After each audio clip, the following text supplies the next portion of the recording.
You're listening to Making Money Online with Lisa Johnson, the podcast that tells you what it really takes to build a business and the simple steps to get you there. I'm determined to share with you the reality of easy, simple business marketing tips to make passive income so that you can start making money online. As entrepreneurs, you know speaking can help generate leads and help you make more money online. Well, my friend Trisha Brook is the transformational speaker mentor for you. If you want to shift from being a good speaker to a great speaker, there is someone I know who can guarantee your success. I've known Trisha for years and she's one of the best in the business. She's literally supported thousands of thought leaders in becoming top speakers and influential voices. Speaking is how you become the authority in your field. When you have the tools and techniques to speak effectively as a leader, your credibility skyrockets. Trisha is teaching a 2-day live virtual masterclass on February the 7th and 8th for just $47. This masterclass only happens twice a year, so you need to register now so you can add speaking to your business model for 2024. Speaking is a lucrative revenue stream for many entrepreneurs, and virtual speaking is a thing too. And that's why Trisha's 2-day live virtual masterclass is so important. When you have the skills to effectively communicate, your speaking career will add to the revenue streams you already have in place to make more money online. And like me, she's high integrity, no scarcity marketing, and consensual selling. Head on over to theartofthebigtalk.com/MMO and start stepping onto big stages. You'll find the link in the show notes. Hello, and welcome to this week's episode of the podcast. We're going to be talking luxury today. You know, I like a little bit of luxury because I'm here with luxury strategist Deep Bajwa. I've known Deep for many, many years. We actually met when we were in the wedding industry. And as you can imagine, in the wedding industry, there is a lot of luxury. Deep has now brought her knowledge from everything she's been doing that's high end into the online business market, which is really needed because there's so many people that are offering high ticket or what's known as high ticket, high end in a way that doesn't sit well with me, being somebody that bangs on about integrity. So welcome to the podcast, Deep. Hi, Lisa. Thank you for having me. I'm really excited. No worries. Let's go back to our wedding industry days, because obviously we worked for very different clients. I was somebody that worked for people who were low to mid budget. So, you know, the kind of £5,000 to £20,000, which in the wedding industry now would be very low budget. And I really helped them have a sort of anti-wedding, whereas I met Deep at some kind of do. It was the London Luxury Wedding Collective event. Yeah. And I was sitting next to Deep and said, "What do you do?" And Deep did these like amazing, like really big money luxury weddings. Over the top, more is more, never enough kind of weddings. Yeah. Well, how much were they spending on their wedding? So on average, they were spending, the average client was between $250,000 to $500,000. And then we had some really big spenders who were £750,000 to £1 million plus, which was my biggest wedding ever. 1.2 was the biggest event. 1.2 million. I know, it's insane, isn't it? I think about it all the time. And at the time, it feels really normal because you're in that environment. You're surrounded by all of that money, all of that wealth, all of those types of clients. So it feels really normal because actually it's relative to their income and their wealth. So for them, if you're worth, I don't know, 50, 60 million, and you're spending $1 million on a wedding, that's okay. That's in line with your income. And so it's not over the top for the people that are in it. But now it's been a bit of time since I've been out of the wedding industry. And I just look back and think, my goodness, how was that so normal? But it is. And what's really weird about it, because obviously I come from a very, very humble background. And now there are times when I am around multi-millionaires, like big money. I seem small fry compared to these people. And what's interesting about it is that when you're not in these circles, you don't realize how much money there is out there. And then when you are in these circles, they introduce you to other people, and all of them have like millions and millions of pounds kind of sitting there. And there's a lot of them. And yet we're thinking, there's, millionaire to me, especially multi-millionaire, like 10 million, 50 million, 100 million, used to seem like a figure that was in movies. It wasn't real. And now I know quite literally hundreds of people that make that amount of money. Yeah. There's a lot of money out there. And I think that's really important to remember, especially if you're running a business where you are looking at all of this chat about the cost of living crisis and people saying people aren't buying anymore and all of this panic. You really need to settle in and realize how much money there is out there. And it's one of those things that when you get into that world, it's almost never ending, the amount of wealth that is there. And it opens up your eyes, it opens up your mind and your thinking to how else you can make money, how else you can grow your business, and how you actually don't need to worry about whether people have money or not. I always say whether people have money or not is none of your business. That's not your business. What you sell. And I think you just got to sell. I think that's so right. It completely changed my mindset when I kind of went into that world and saw that actually there was money out there, because I was like quibbling over whether I should charge somebody an extra £1,000 on their wedding day. And it would keep me up at night. And then the thing is, if you did that, if you don't charge enough, you will put off the person. So you wondering about the £1,000, actually what you need to be thinking of, is it too little? Should I be putting on an extra 5K? And that was right. That happened. Yeah. Somebody actually told me that they loved my website, but they didn't think I was in their marketplace because I wasn't charging enough. And that was like, okay. So it can work both ways. You can scare off your ideal client by not charging enough. And that's definitely right in the industry I'm in now, the industry we're both in now. I've had masterminds where I've charged 20,000. You know, that's how much my mastermind is. I think that's reasonable for what I do. And people have said to me, oh, I wanted to come into your mastermind, but then I saw the price and thought it wouldn't have the right people in.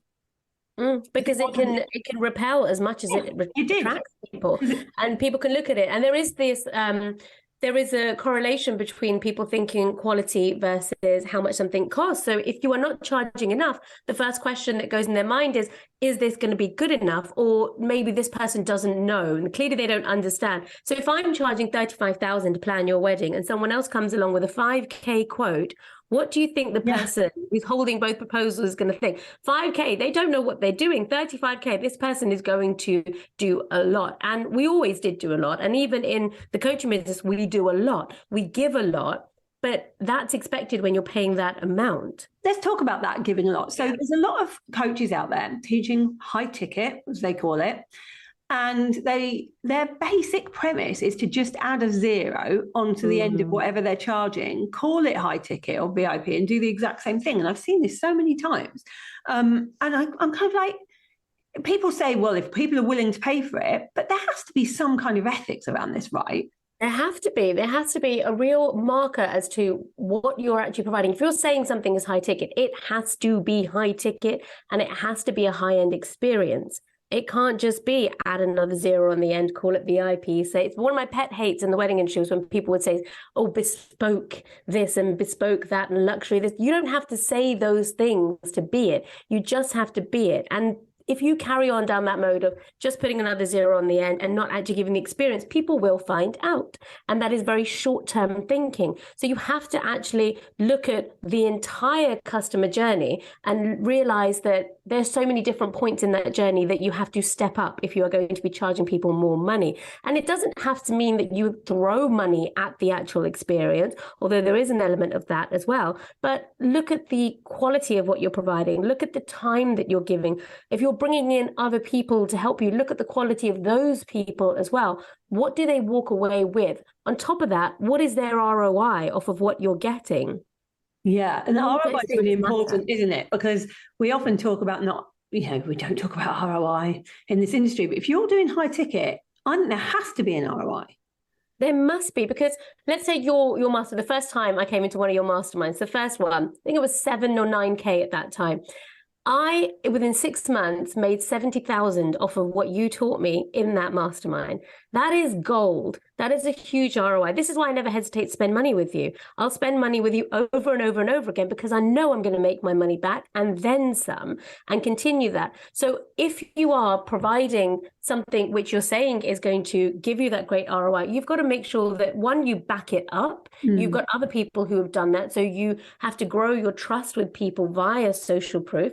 but you also have to have the authority. So stamping yourself as someone who is an expert in their field, an authority in what they do, and has all of the know-how, all feeds into, one, how people feel about you, two, what you're going to provide to them, and three, how much of this you're going to sell.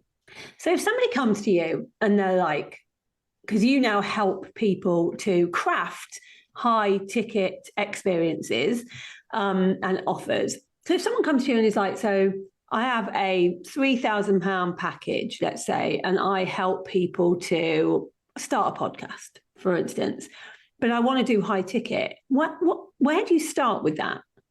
The first thing you've got to do is take apart everything. What is actually in this package that you're currently providing? What are you doing? And then we, like I said, the customer journey map, because that's crucial. What is the journey you're taking them on? What is the ROI? And then we have to dive into every single point and drill down. We've got to drill down like 3, 4, 5, 6 times as to what they are going to be getting within that particular customer journey point and that marker. We've got to talk about how you're onboarding them. How are you offboarding them? Because that's really important. And a lot of people do the onboarding. They know they've got to gift something. They've got to make sure that they have like a welcome sequence, or we have a good chat on Zoom before things start. But how are you offboarding people? It's probably more important. So my degree is in psychology. And one of the things that's always stayed with me is the primacy and recency effect. How something starts and how it ended defines how you feel about that experience.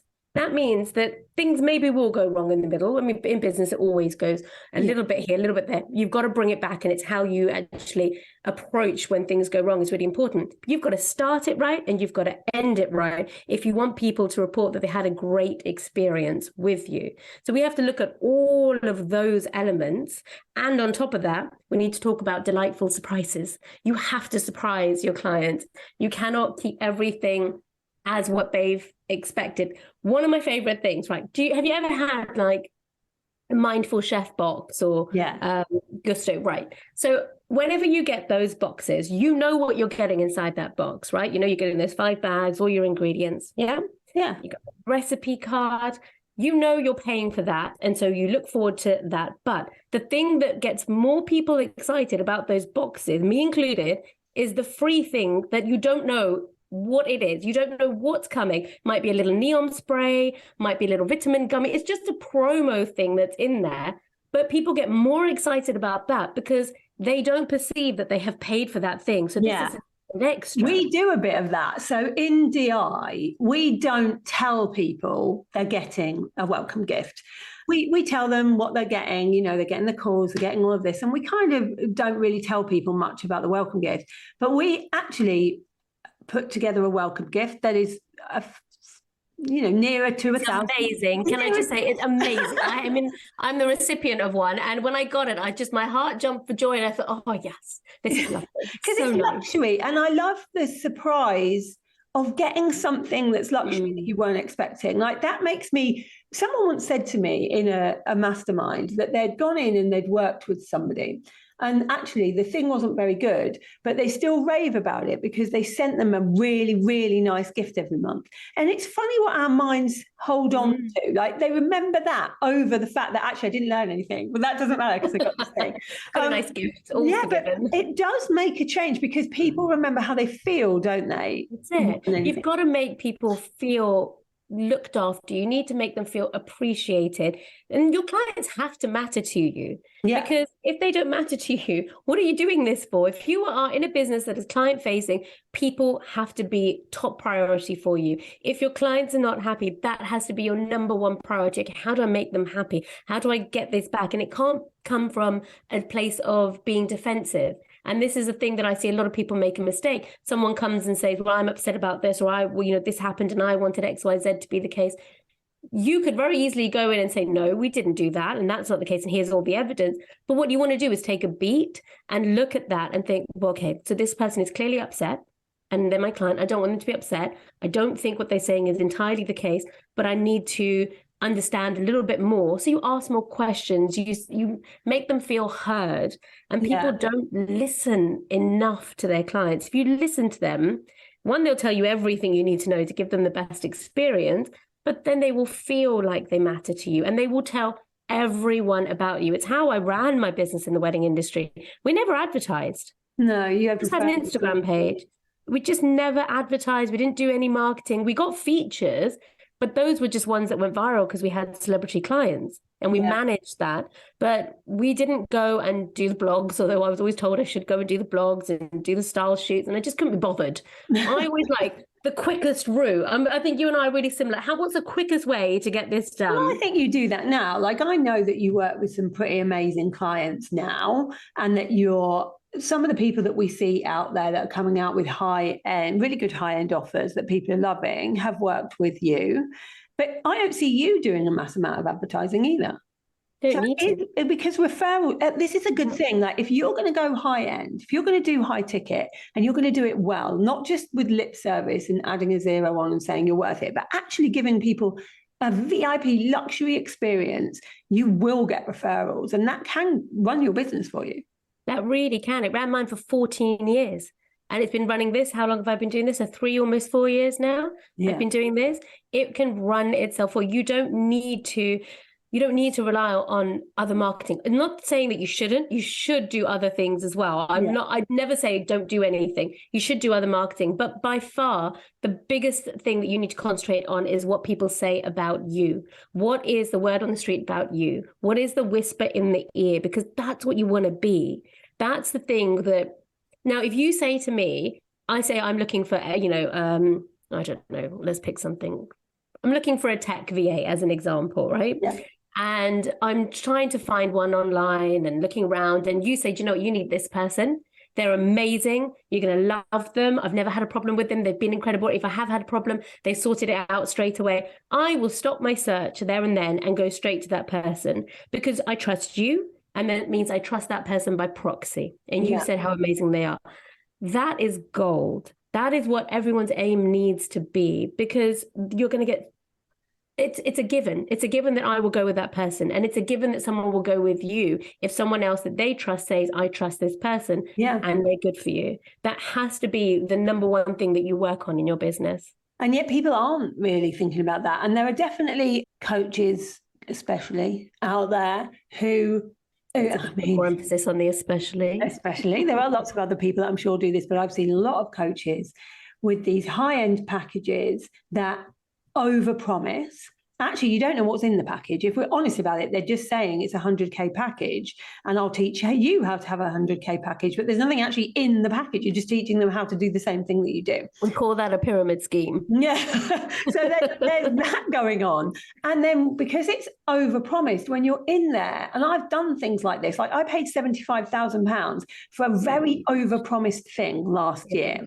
And I went into it, and because it was overpromised and underdelivered, there's nothing more disappointing than that. Like, probably if that person had said to me, like, this is worth 10K, come in, and this is what you'll get, and they delivered those things, I would have been like, actually, for 10K, that's really good. But because it was seen as a high-end thing, and it ended up just not being at all, I now don't trust them in anything that they do. You won't recommend them to anyone else. You won't be a repeat client. And it's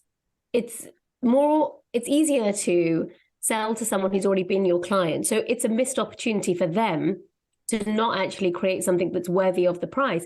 And also it's really unethical. It's really unethical to charge something that is 100K, 75K, and then not give them an incredible experience.